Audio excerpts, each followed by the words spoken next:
make money with Steam Rising, make money on it.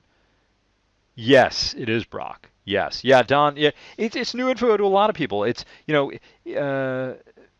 Steam is going to get to 1 million users at some point.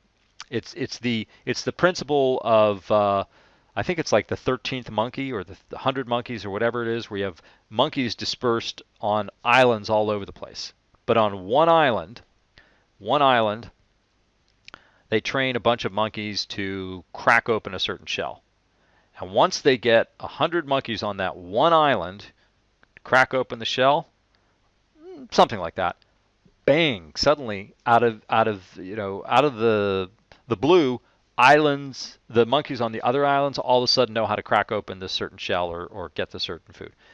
That's the same type of thing that's going to happen um, with Steemit or Steam Network Steemit. It's going to get to that critical juncture, and I think it's already pretty close. And it may eventually explode. I think it's going to need to change its look. I think it's going to need to do some things differently, but they're not going away anytime soon. They're not going away anytime soon. So very very positive stuff. I think the best trade with Steam. First of all, you have to buy some Steam, and then use Steemit and curate content. Just curate. You don't have to create it. You can create something you want, but curate content. Do a little bit every day, just a little, 10 minutes. You like, let's say you happen to like for some unknown reason, I happen to love machining videos. I watch a lot of them. I also love motorcycling videos. I watch a lot of them. If I created a little channel or something on Steemit and I just added those day after day after day, I begin to get a little attention. And then what do you know? A month later, 2 months later, I'm making $200-300 a day on Steam. That's totally possible, absolutely possible. And the best part about it is it's an annuity. It's not a one-time thing. It just keeps building and building, building because as you make more money, you aggregate more Steam power, you get higher rankings, you become more popular. I mean, it's a nice engine to get going once you start. Okay, let's go on to, and I really didn't, I didn't prepare to talk about, a whole lot more than the Steam token. I only have a few minutes, but I do want to brush up on something or talk about something that I didn't quite cover. Yeah, this regulated share is moving to the CO market. Wow, when I saw Polymath, I thought, somebody was thinking along the same lines as I am. Let me see here. Before I go on to something else, anybody have any questions about the market today, or any coins or projects they want me to look into really quickly or give an opinion on before I go into something that's kind of big picture? But uh, ultimately, I don't know whether any of you are asking this question, the one I talked about earlier that I said I'd get into in this session. But in my opinion, this is the only question to ask. Every other one is subsidiary to the question of. Let's go take a look at where we're at here before I get rolling. Da, da, da. Okay, total market cap. Ooh, that hurts. That hurts. Considering how high we were before, that hurts. Okay. All right. This is all. Yeah, that's not a great looking chart. No, it isn't. See, what we had here was a nice. You know what? I think I can do this here. Yeah, that's what I was talking about. We had a nice sort of capitulation moment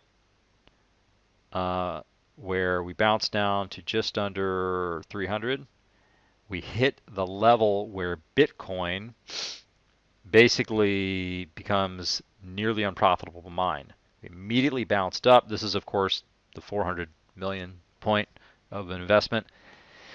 We started forming higher highs, higher lows, and I noted it and made comments on it in my own writings, and I was a full buyer and went into the market hard. And now we are, we have a bit of a failure here. It was a two-time attempt. Let's see what we can do on a month. See if we can get. Yeah. So we have a bit of a failure here, and the issue is, are we taking a necessary breather, and are we going to, not retest this low, meaning, be somewhere in this range, 400-ish range, which is, it's a hair's breadth away right now. It's 7%, something like that away. Retest that area before we begin another upward move, or are we in fact going to blow through, go all the way down? That's the question.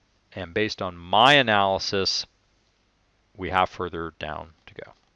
I don't like being the let's see here. Talk about Dash sometime. Oh, I love Dash, Robert. I love Dash. I'll tell you what I'm going to talk about Dash really quickly before I hand it over to Jonathan. And Jonathan, a miracle is going to happen today. Be ready for it. I'm going to actually hand it over approximately 30 seconds earlier.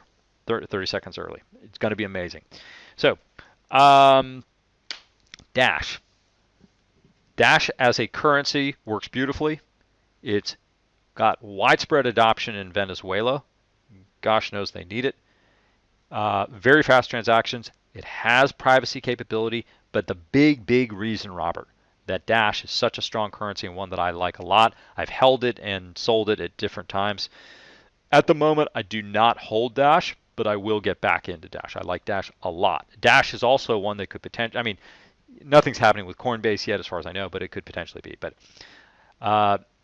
Dash has, as far as I know, the single strongest, richest treasury function of any project out there. What is the treasury function? I've talked about it in the past.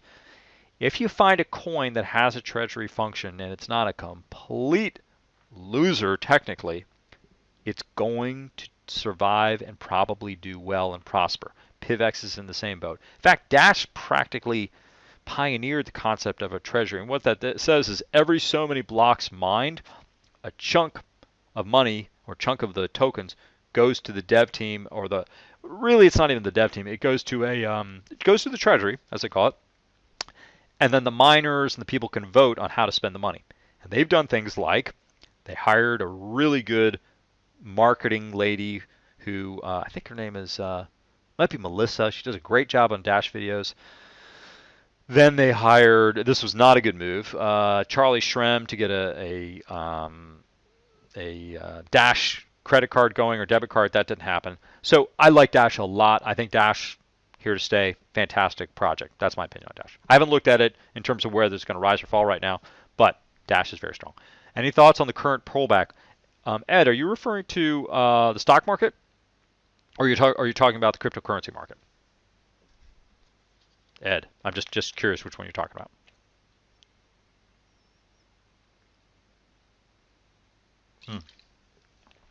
Okay. Well, I'll answer both, whichever one, since you didn't tell me which one you're talking about. As far as the stock market goes, I had discussed a while ago that I said the stock market is going to head down, and I even was really foolish and picked a date and time and all of that between Wednesday and Thursday. Boom. Wednesday and Friday, Thursday comes around and nosedives. I don't think it's hit the peak at that point. I believe on that day it was 74.60 on the NASDAQ.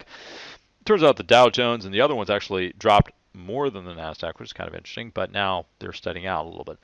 I think the stock market is going to run into strong headwinds. It's looking like, to my utter amazement, that the Fed will raise rates. I don't think they have much choice. They have to. Doesn't mean that the dollar is going to survive long term at all. In fact, the dollar can still go down while they raise rates simply because they're so far behind the curve.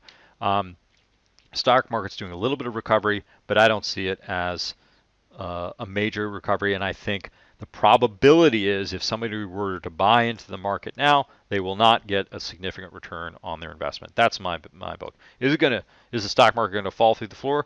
Well, there's some things that indicate that's while a possibility, it's not quite likely to happen.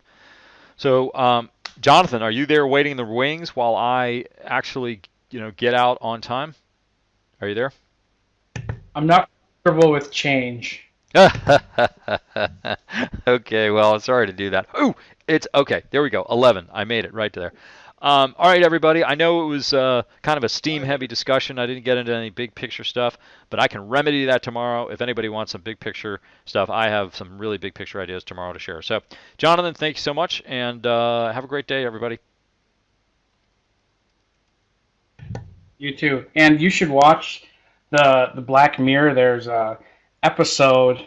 It's like modern day Twilight Zone. I don't know if anybody's watched it, but it is so disturbing because so much of this stuff could like actually happen. Like one of the it's not like a series. It's like the Twilight Zone. It's like different stories. One of the episodes is how they take care of people who are have committed murder.